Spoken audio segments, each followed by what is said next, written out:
Hello everyone, very warm welcome to our channel crazy baby.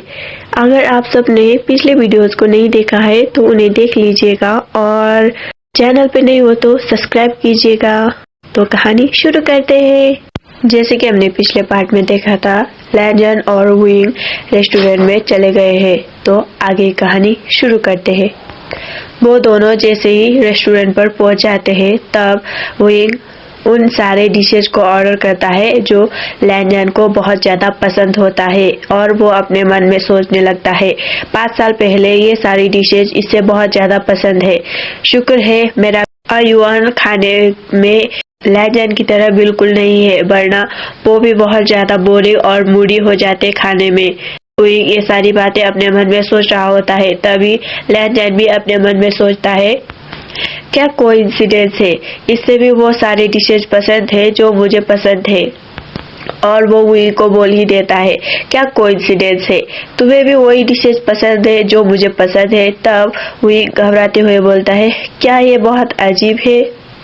तब लैंजन बोलता है नहीं कोई बात नहीं, तुम्हारे टेस्ट बहुत अच्छे हैं।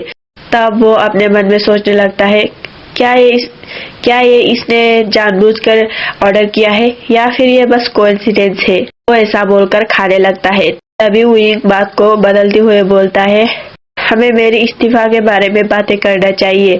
तब लैंजन बोलता है आखिर तुम रिजाइन क्यों करना चाहते हो। तब वुइंग बोलता है मैंने अपने रेजिग्नेशन लेटर पे सारे बातें लिख दी है। तब लैंजन बोलता है मैंने तुम्हारा रेजिग्नेशन लेटर नहीं पढ़ा तो मैं तुम्हारा मुंह से ही सुनना चाहता हूँ, तो बोलो। तब वुइंग अपने मन में बोलता है क्या बात है, बिना पढ़े ही मुझे बस इधर उधर घुमाने लगा है। और वो बोलता है वेल रीजन कुछ ज्यादा नहीं है, मैं बस थक चुकी हूँ ये सब करके, मैं बस थोड़ा रेस्ट करना चाहता हूँ, इसलिए मैं ये जॉब छोड़ रहा हूँ। तब लैंजन अपने मन में सोचता है इसकी आवाज बिल्कुल वही लड़के की तरह है जिससे मैं प्यार करता हूँ और इसका स्पेस बिल्कुल उसी तरह है। वो अपने मन में सब सोचते हुए बोलता है मैंने सुना है तुम्हारी वजह से हमारी कंपनी को बहुत ज्यादा नुकसान हुआ है, तो क्या मैं ये मान लूं कि तुमने ये सारे नुकसान जानबूझकर किए। क्या मैं इन सारे बातों को मान लूं। तब वुइंग बोलता है आपको जो मानना है मान लीजिए, मैं बस रिजाइन करना चाहता हूँ। तब लैंजन बोलता है अगर ये सारी बातों को मान लूं तो मुझे नहीं लगता कि तुम्हें कोई भी कंपनी हायर करना चाहेगा।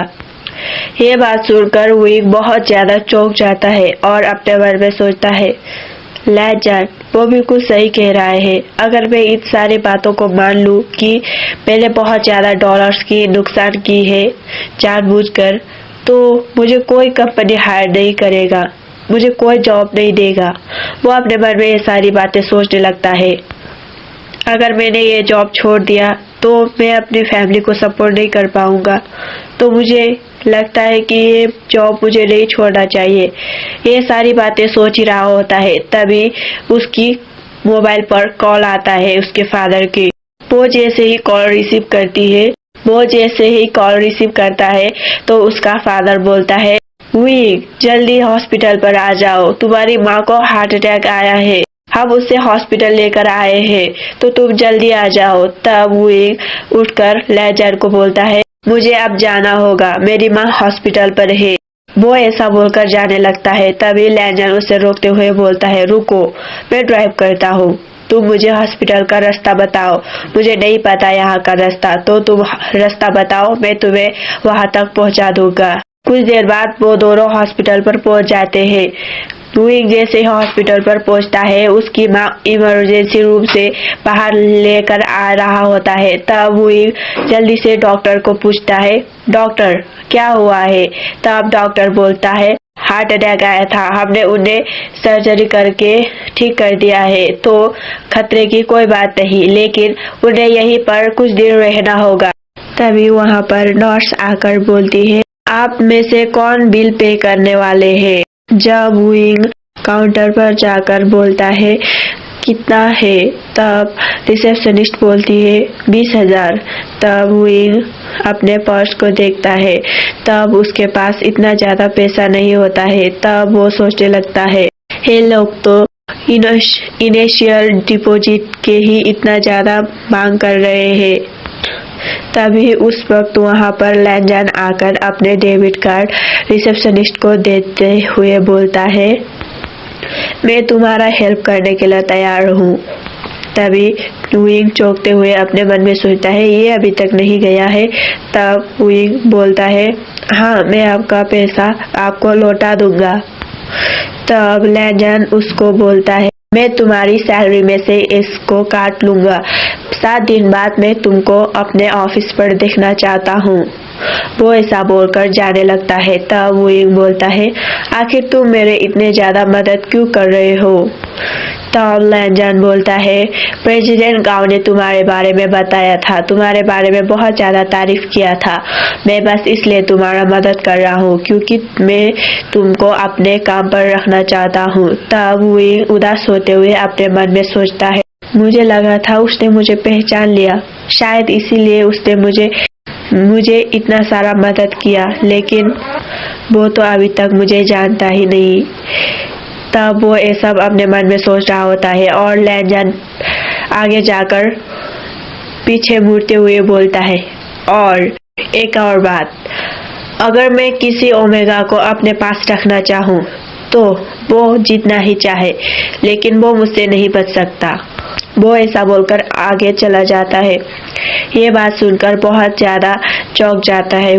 ये बात सुनकर वुयिंग बहुत ज़्यादा चौंक जाता है और डर जाता है और अपने मन में सोचता है, क्या कहीं इसे मेरे बारे में पता तो नहीं चल गया?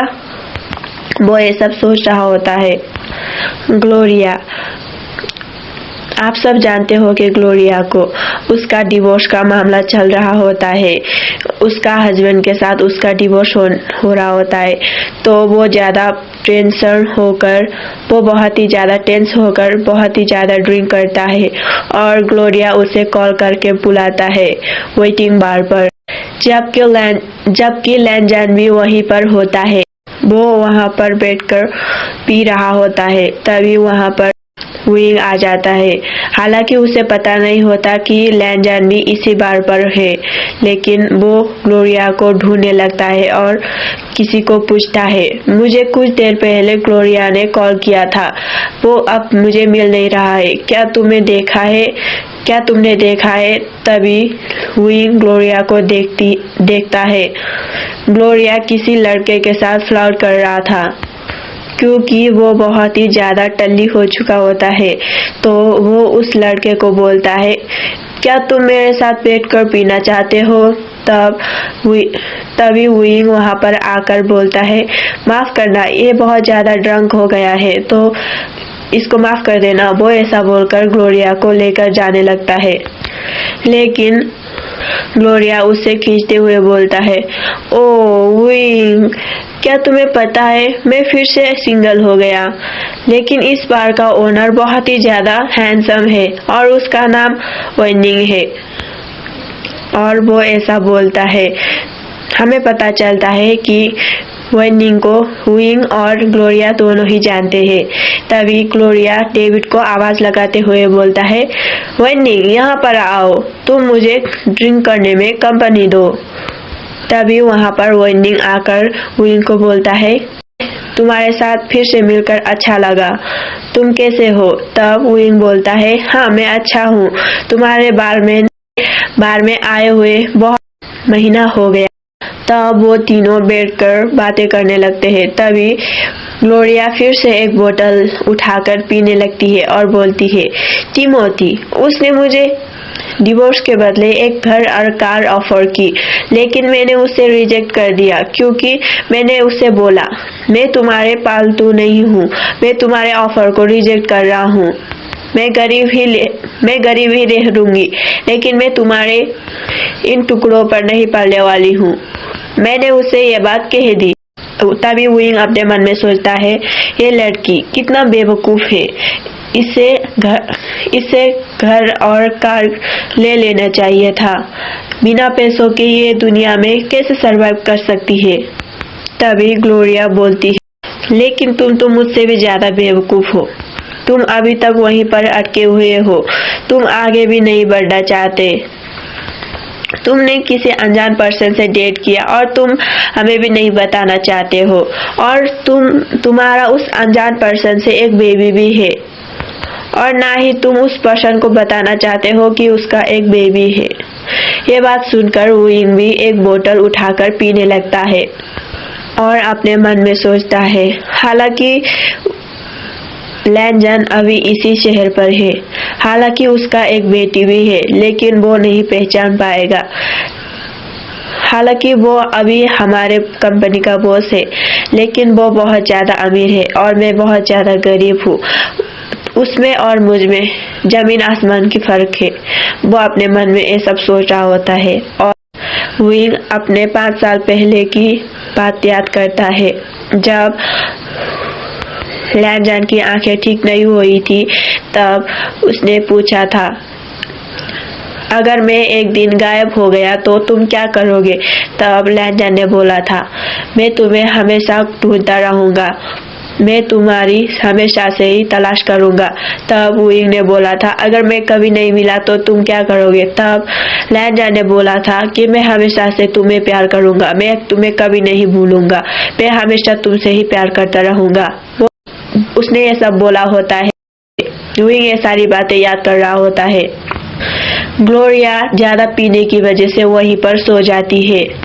तब वुइंग बोलता है, ये तो बहुत ज़्यादा पी चुकी है, तो मुझे इससे लगता है छोड़ना पड़ेगा। तब वुइंग बोलता है, तुम भी बहुत ज़्यादा पिए हुए हो, तो मैं तुम दोनों को छोड़ देता हूँ। वो ऐसा बोलता है और उन दोनों को लेकर अपने गाड़ी पर चला जाता है।